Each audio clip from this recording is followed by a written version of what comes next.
Hello everyone. I have just recorded this entire video and then at the end of it I realised I had left on one of the voice mod effects I use for one of the dark powers in my campaign. So there was like a 10-minute video going through everything I'm going to do today with a big deep voice on. I looked at it thinking should I just upload it and put it in the description explaining, but it felt very, very silly. So total waste of my time there. Today's video is going to be a bit different. I'm going to do two things. Well, I'm doing one thing for two reasons. I'm going to show you a map I made for a supplementary addition to the Curse of Strahd module. So today's video is Curse of Strahd spoilers. If you're playing that campaign, don't watch, especially if you're one of my players, or I'll kill you. There's an area called the Gulthias Tree, and beneath the Gulthias Tree, in this supplement, there are sprawling natural tunnels and a bit of a dungeon, and it's all part of this process of reconsecrating the Fanes of Barovia. That's been made by mandymod. I'll leave in the description a link to her work. She does some fantastic additions to Curse of Strahd. There's no official map though, and I want to change that. So what I did was I made a map in Dungeon Draft, which you're going to see is a really bad map. It took me 15 minutes to do. It's really basic. So I want to do two things with this video. The people that know Curse of Strahd and want to see the Gulthias tunnels, I'll show you that. But if you've not got an interest in Curse of Strahd, this is still useful because you can see here how with all the ambient and environmental atmospheric effects of Foundry, you can turn a really boring map into something good. So I just made this, a brand new scene just called Test, and the picture I chose is the map. So I created this map in Dungeon Draft. This is a matches for rough sketch that mandymod made. And you can see it's very low detail. I've thrown assets in for webs, a few stones on the floor, really basic stonework, winding tunnels, goes all the way down to the end area where they head further into the dungeon. The main thing I'd like to point out here is I've put some tree assets outside of the tunnels, and I've made sure they've had branches and boughs coming through. You'll see why. I'm not going to build this entirely here. That would take ages, especially putting all these walls in. Imagine how many walls it took me to do for all these natural tunnels. So I've already made it. Then I applied, in dynamic effects, I put a fog effect on, but I changed the tint of the fog to be black. I then also lowered the light of the scene down to 0 because my players used torches for the dark. And I also found some appropriate music to put as the ambience. And I put obviously models in here, tokens in here for creatures. So they enter up here and they head down to the next floor down here in this sort of alcove, which is a tunnel down.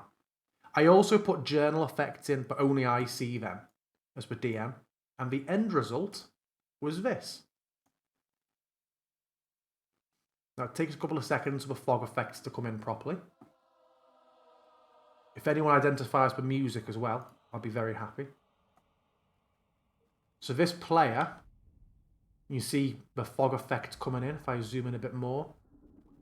Because we only see up to the walls, the roots of the trees. Yeah, this is a dungeon underneath a giant tree. So my aim with this is to make it look like the roots are growing in through the walls and making it scarier. I have also turned off one of my modules. You may notice that normally, or if you watch my campaign when it streams, you'll see that the tokens normally turn and face the direction they're moving. That's called About Face, that module. It isn't working very well since a recent update, so I've temporarily disabled it. So it just means that Halvor is walking like a crab around the dungeon. So he comes to a dead corpse on one of my first journal entries. I've put a lot of information in here. I like to have all my notes in the scenes with me, so I'm not jumping out referring to one note or bookmarked web pages. So you can imagine how tight and claustrophobic this is for a group of probably 5 when we come in here. The combats I've got in here are going to be quite scary, sort of intensive. Here's 2 swarms of sturges, which are going to jump out of them. Been sort of nesting and feeding I've got them all on roots. I'm going to have it that they've been clinging onto and sort of draining or feeding on the roots of a Gulthias tree until the players disturb them. And this is just a general tunnel crawl getting through. We've got some other mobs in a few different places. We've got the Remoraz encounter over here, but I'm not going to be calling it a Remoraz. It's going to be slightly changed. Got some cool brown Remoraz art. We've got some Gricks down here. I think they're Alpha Gricks, because the party's level. And eventually they come to the room where you could head down to the next level. So in here, to kind of tie it into the winery gems who came from the Ladies 3 and all that, I've put just a crystal cluster over here, just as a bit of a callback. And as the players get closer,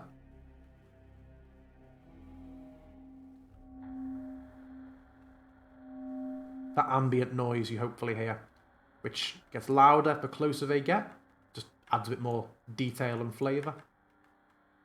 More journal entries for me for what's happening down here.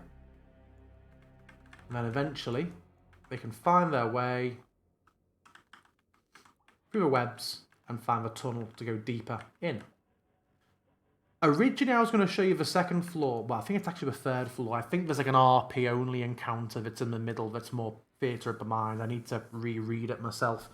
I will show you the next floor, or the last floor, although it doesn't actually have any ambient sound, but because I've only toggled to it, I've not activated the scene, it's still playing the music from the old one. I've also got all the tokens. All the tokens in this one are top down. I need to change that.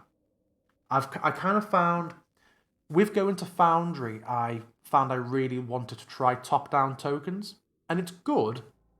But then you're doing two jobs. You're finding art and you're finding appropriate tokens. Sometimes it's great. Sometimes you find a perfect top-down token, and I will keep using them sometimes.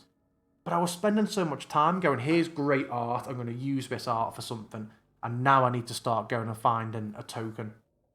And just for the sake of having top-down tokens, I found that sometimes I had really bad top-down tokens because it was kind of the closest thing that you got to it. So I'm thinking of going back to Pogs. We'll see. So here's the second floor, a much larger sort of cavern area. All my info put in again. There's one thing I've changed with this that is not in the supplement. This is a huge cavern underneath this timeless sort of vampiric tree. I wanted to really put something here that would make my players go, huh? And worry about where are they. So I added in with the atmospheric an asset of a Tarrasque skeleton. Just because it's enormous, it's so alien to Barovia, it's going to hopefully really worry them. It does obviously have some corpse flowers growing on it, just to provide a combat encounter. And then we have sort of social encounters, we have more enemies. This is another map I made, by the way. This was just a big cavern I made. And then if they explore around eventually, they will come to the point where they find the Shrine of the Huntress. And that's where they can purify the Fane. So yeah, bit of a different video there. If I come out of this one and just show you the general layout, you can see with all the fog effects on, this is a very heavily cloaked map. If you want either of the maps, just let me know. I'd be happy to upload them somewhere. I'm not precious about stuff I've made or anything like that. It's talking about 10 minutes each. But yeah, so that was two things, just showing people who know me and know the Curse of Strahd Discord server, the map I'd made for Gulthias, but also just to show you how you really can take rubbish, boring maps and make them very atmospheric with just a few tweaks. So yeah, hope you enjoyed that. If there's anything you do want to see, just put it in a comment. But otherwise, thank you very much for your time.